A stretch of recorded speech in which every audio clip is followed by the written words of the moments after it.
To introduce the Executive Committee report. Yes, Madam Speaker, thank you. I move that report from meeting 15 of the Executive Committee listed on the agenda of Council be presented for consideration. We dealt with the usual wide range of matters at the Executive Committee, and I want to thank the members of the committee and visiting members of Council for their participation. And I'm only going to highlight one item here in my introductory reporting remarks, Madam Speaker. We dealt with and will deal today as my key item with a report on the city's long-term financial direction. I think it was a very useful, very honest, very complete report and discussion that took place, and I think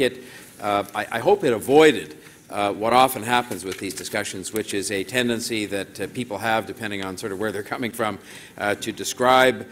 in conversation our challenge as being either a revenue problem or a spending problem, because the fact of the matter is, whether you want to call it a problem, but we have challenges on both ends of that spectrum.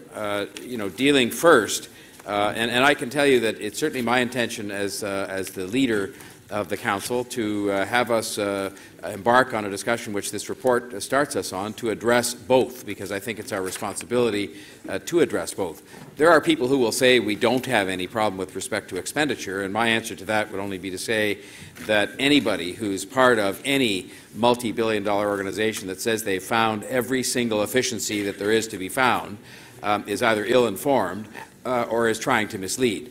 Because there are always, in multi-billion-dollar organizations of the complexity and scale of this one, that involve as many people and as many different issues and processes, things to be found that you could do better, that you could do less expensively, mostly that you could just do better, and oftentimes that involves as well finding ways to do them for less money. I think of 14 real estate departments that seem to have evolved and established themselves here within this government over time, at least 14 that we found out about, and the opportunities that exist to be more strategic and to do better by consolidating in that area. I think of the sign-up program we have for rec programs, which has a lot of people running around with clipboards and taking phone calls and so on. And not only is that frustrating for the customers, our citizens that we serve, but it's also extremely inefficient and probably much more costly than a solution that we're in the process of trying to find right now. On the revenue side, there are those who will say that if we just found some of these efficiencies, that would be enough to look after all of our needs. And of course, we know that is not true either. Even if you help to look after some of our operational day-to-day challenges through efficiencies that we can and will find in this government, we are left with a huge backlog of capital projects that the city must address over time, and that I certainly want us to address much faster than has been the case over time, where often the temptation was to put these things over for another day. And I think that other day long ago came, and now we're going to face up to it. And I think that this report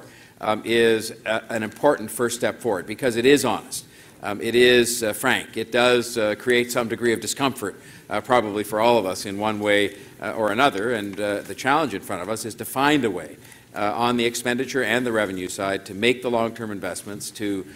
continue to provide good quality services to the people of Toronto, and to do it without unduly burdening them with respect to property taxes, because that's another debate we have where people think there are only there are only two answers to it. But the bottom line is that there are an awful lot of people. There are an awful lot of people, and I've met them even subsequent to this report being presented at the Executive Committee, who are struggling to pay their current property taxes. And we had people come in front of the Executive Committee and tell us, well, those people are, I think they called it brick rich or some such thing, that says, well, they have a house that's worth a lot of money. That's no real consolation to them if they don't want to sell that house, that they still have to pay the taxes and the ongoing upkeep of that house, and they want to stay in their home, which I think all of us support the fact that people are better off staying in their homes for as long as they can if that's what they want to do. And so I think that this report that we're going to consider today embarks us on a process of looking for areas where we can do similar to what we've done in real estate, looking for ways we can optimize assets, looking for efficiencies to be found, and then subsequent to another report to come before us in this month, starting to look at how we can finance in a responsible, prudent way, and as far as possible a dedicated way, the investments that we have to make. And I strongly support the context within which this report was written and presented, which is the City Manager's desire to have a more strategic, multi-year financial plan with a lot more transparency and accountability and responsiveness. Because I think over time we've managed to kick cans down the road and do various things that actually don't help people to understand what's going on. We've got a lot of work to do. And the city, I think, is in a very good place right now in a number of respects, and I certainly am prepared to confront those questions in an honest manner, and I'm looking forward to that discussion beginning today and going through to not just this year's budget, but to a true multi-year, open, honest, accountable plan we can put in front of the people that will achieve all the objectives I've spoken about. Thank you, Madam Speaker. Thank you.